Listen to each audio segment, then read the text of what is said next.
আজকে কথা বলবো ইমোশনাল মেন্টরিং নিয়ে।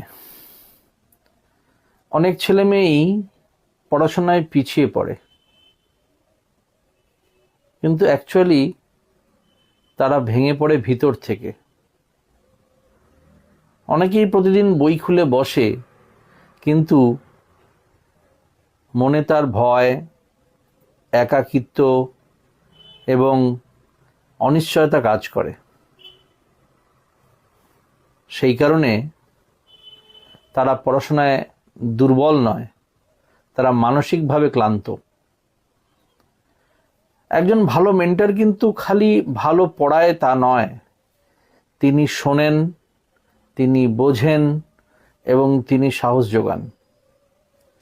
কারণ স্থির মন ছাড়া কখনোই পড়াশোনা এগোবে না।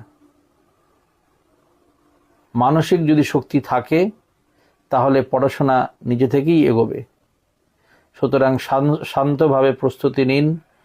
প্রশাসনের জন্য দরকার স্থির মন। Best wishes. Thank you.